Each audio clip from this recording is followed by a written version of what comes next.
Budget crisis just turned into a financial superstorm. Yeah, last night we reported that the state is facing a $365 million deficit this year. And tonight the news is that next year's red ink projection is almost 4 times worse. 4 times. Our chief political correspondent Mark Davis live with more on whether or not we are headed for another round of tax hikes. Mark? Hi, Darren and Sonia. Good evening, everyone from the Hartford newsroom. Yeah, the bottom line here is that Connecticut is headed for another big flood. Only this time the flood is red ink. All the governor's commissioners were gathered to hear that the state is facing a financial superstorm, 3 times worse than Hurricane Sandy. Based on our consensus revenue projection with our current services expenditure needs is a shortfall between the two of about just under $1.2 billion.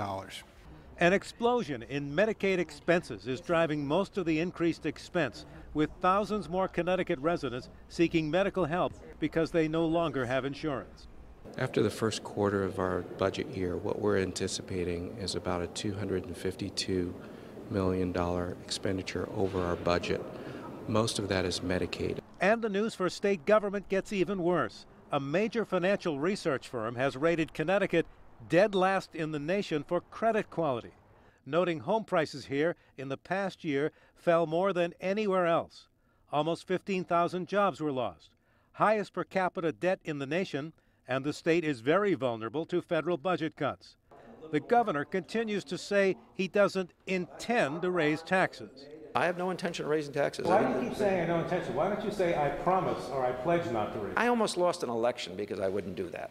In other words, even though the governor says all kinds of difficult spending cuts are on the table to close the gap, increasing taxes next year may be as well, as the governor pledges that the state's generous safety net will not be cut.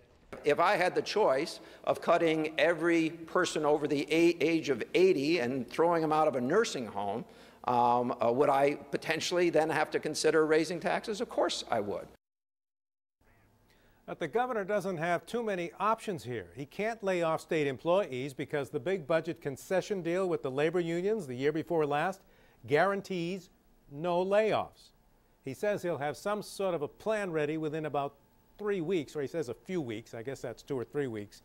And he says a lot depends on what the president manages to compromise with the Congress about at the federal level. Stay tuned. Live from the Hartford newsroom, Mark Davis, News 8.